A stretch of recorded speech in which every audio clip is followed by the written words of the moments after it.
SportsBeat Live Week 17. The Chiefs prepared to take on the Cincinnati Bengals and are riding high on an 8-game win streak after last weekend's 36-10 thumping of the Pittsburgh Steelers. The win also secured the Chiefs' 6th straight AFC West divisional title.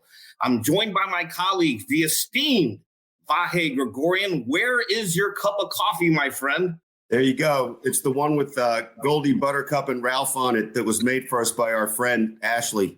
You and I are sporting the all juice sweatshirts. Hey, we did not rate each other's wardrobe, but hey, always a tip of the cap to our friend Therese Paler. Also, Sam McDowell joins us. Sam, are you drinking Gatorade or coffee? We got to see this.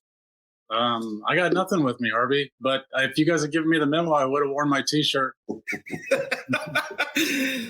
Hey, before looking ahead, let's recap the week with the news items. Clyde Edwards-Helaire, who suffered a shoulder injury in Week 16 against the Steelers, didn't practice Wednesday, but the Chiefs welcomed back numerous players from the COVID-19 list.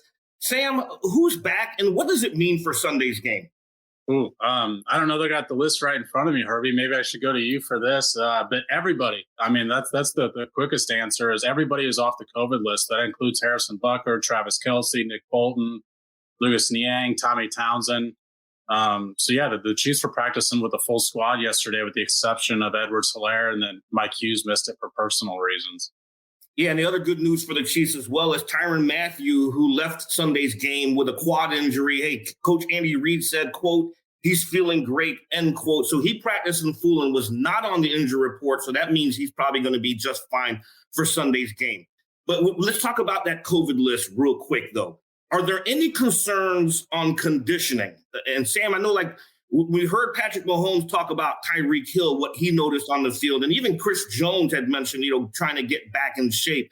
But as Kelce and a host of players are coming back from the COVID list, how concerned are you about their need to get back into, quote, game shape, end quote? Well, I think that just because guys are back doesn't mean they're back to 100%. There's a difference there. And we've seen that this virus affects people in different ways. Chris Jones was pretty candid with us yesterday on his Zoom call and said that, he absolutely felt something. He was not one of the asymptomatic individuals. He said he was feeling congested. And it's been, Herbie, 9 days since Chris Jones was off that COVID list. And he said he still feels like he's trying to get back in game shape. So great news for the Chiefs in terms of who's back. But I still think we're in the wait and see game to see at what percentage are they back? How are they feeling? And, how much can they go on Sunday? So, of course, reminiscent of last week. Now, Tyreek Hill was activated late in the week. We found out Saturday that he had cleared COVID protocols. But as you mentioned, Patrick Mahomes said Tyreek Hill was exhausted during the game on Sunday. And Andy Reid had already told us that he had to have ongoing conversations with Tyreek Hill throughout the game. How you feeling? How much energy do you have? And we saw Tyreek Hill involved early and not a whole lot late. I think that was the primary reason why. Vahe, you're a former Division I college football player. I'm giving you your props here. When you mentioned conditioning, Sam talks about the conditioning. As a former college athlete yourself, how is that affecting what these guys need to do? Well, look, one thing we know is that everybody's body is different. We also know that everybody has incurred this illness in varying degrees. We also know that there is, especially in football, I think, this is probably true in other sports, but certainly in football, there's no substitute for either game action or practice action. Even in these days when there's not hitting of the nature that it was back in the Jurassic era, during the week, it's being in pads, it's playing at the pace of those around you. And we know there's a difference between game speed and practice speed. So there's a lot of X factors with each guy. There's just no way around it. As Sam emphasized, the idea of being back in the saddle for, up to a week or most of a week is different than a day or so. There was no practice on Saturday, so Tyreek did not practice at all last week. I think we'll see varying degrees of that. We don't know at this stage if which of these guys was actually asymptomatic or which of these guys, had a little something. Sam, you were getting ready to say something? Put a pin on what Vahe said. I completely agree. We know Chris Jones was feeling something because he told us, but we don't know the rest of the guys, how much this virus affected them. And those who were affected, they don't know how much it's going to continue to affect them going forward. Yeah, and the Chiefs, kudos to the Chiefs coaching staff, because every time somebody has missed time, even Spags last week had mentioned that they want to be smart with players because of the missed practice time, because of the missed game time, because as Vahe points out, there's a huge difference in all of that when you are not around the team. Well, Herbie, one point that we should put on that I'm sort of thinking about now is, remember, Tyrann Mathieu opened the season with 10 days on the COVID list. The Chiefs held him out of Sunday's game, even though he had been cleared. He cleared all the protocols, and it was purely because of conditioning. Herbie, you were sitting there watching Tyrann Mathieu warm up that game, and we all thought, okay, he's warming up. He's been cleared. He's going to play. And Andy Reid held him out because of his conditioning. Now, these guys are being rushed back. I shouldn't say rushed back. They're being allowed to come back at even quicker pace based under the NFL's new protocols. But just because the NFL clears them, it doesn't mean that conditioning aspect has changed at all. And just to add to that really quickly, you guys, please disagree with me if I'm wrong on this, but we've certainly seen this pattern under Andy Reid. It seems to be wait another game or give it more time. I don't think anybody can accuse this coaching staff of trying to influence Rick Burkholder or anybody into getting guys back faster. I mean, I think they want guys to play as soon as possible, but I think they've got a pretty good track record of not endangering somebody who's either just recovering from an injury or working to get back in shape. Excellent point, because even Steve Spagnuolo said on Thursday last week, we have to protect the players from themselves, because Vahe, as a former college athlete, you know that you want to get out there regardless if you're hurt. You just want to get out. I'm giving you props, Vahe. Let me say this. As a former college athlete who didn't play, I really wanted to get out there all the time. But you went through all the practices, okay?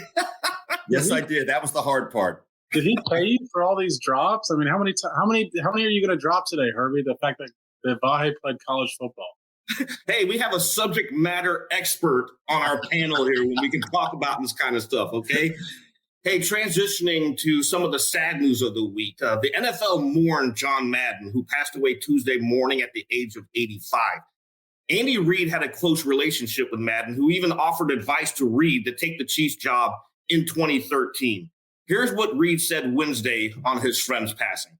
Well, he loved to hate the Chiefs, but he loved the Hunt family. So, but I mean, he'd tell you that they had some knockdown dragouts. He could about remember every play. So, but he said it's a great organization. The Hunt family is phenomenal. He'd always remind me to tell Norma Hunt hello. So he just he liked him, but he didn't like him.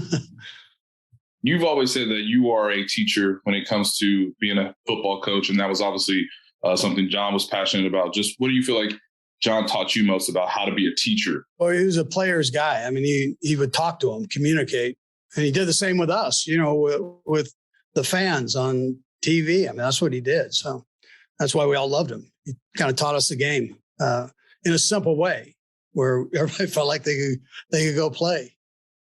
Vahe, you wrote a touching column on Reid's relationship with Vahe. And for our readers and our viewers right now, strongly recommend you go to kansascity.com and read it.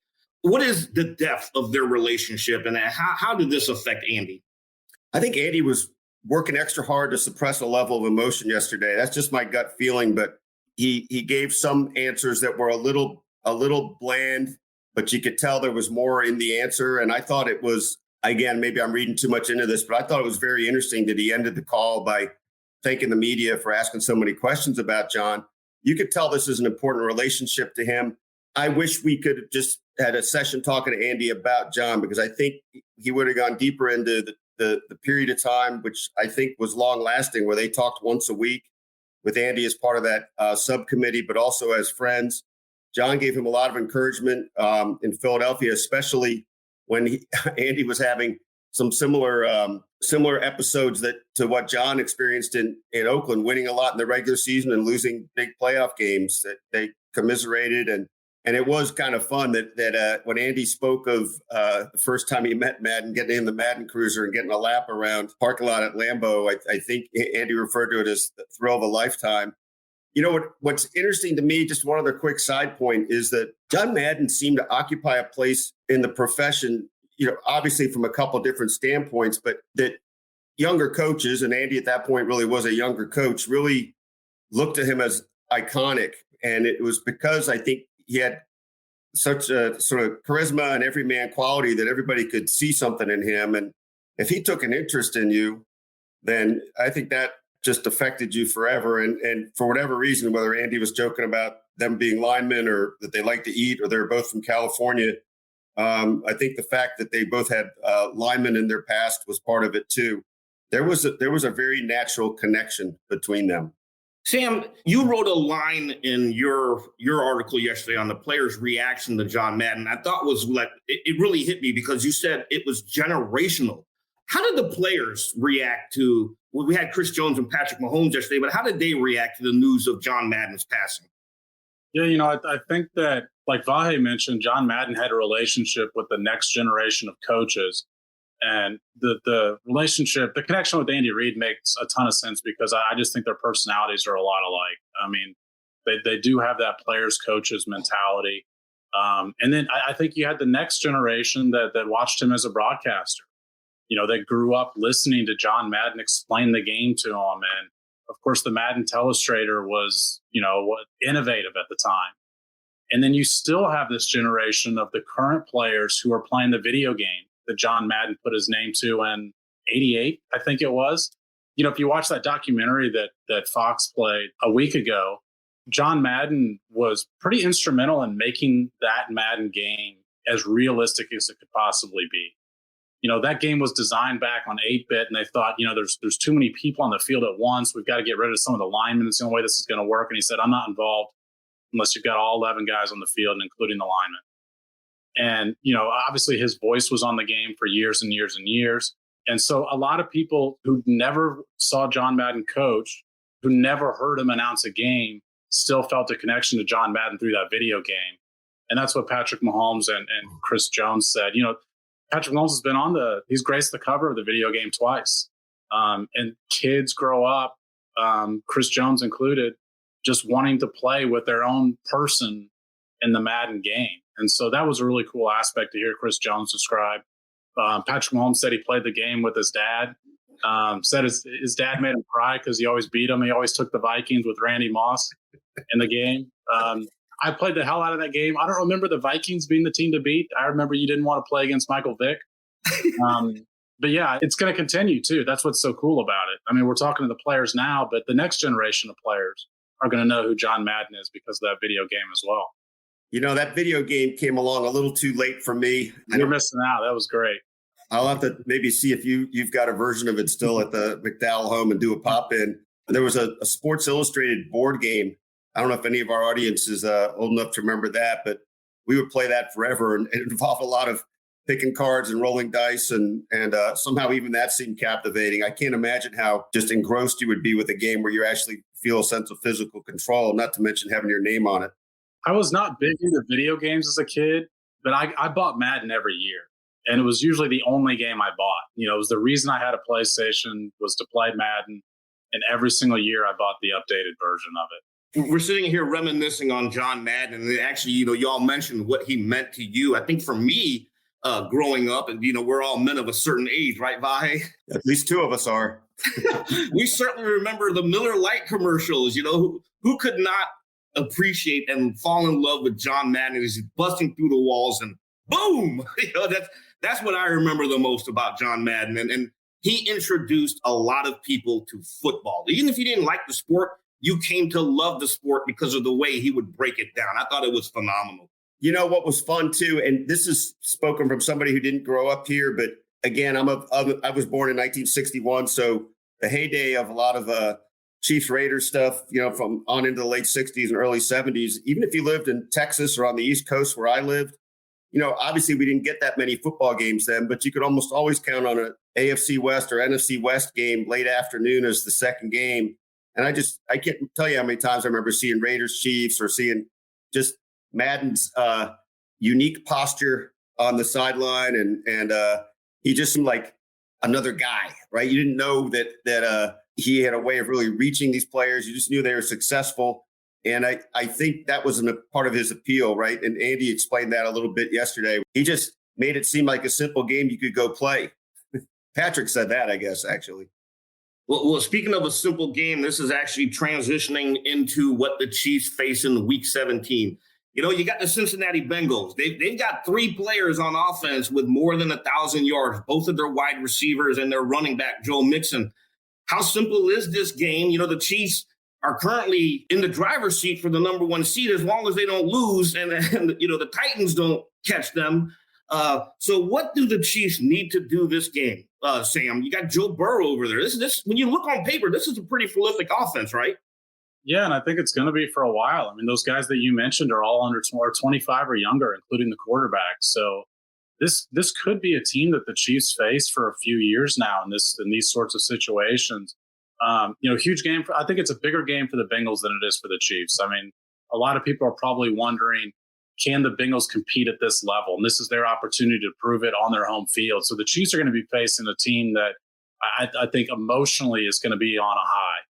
And that's going to be something they have to account for and match that intensity. But specifically on with the X's and O's, the wide receivers are going to be a lot to handle with Jamar Chase and T. Higgins. You could argue that duo is as good as anything the Chiefs will have faced this year, especially when you consider that Higgins is the number 2 guy.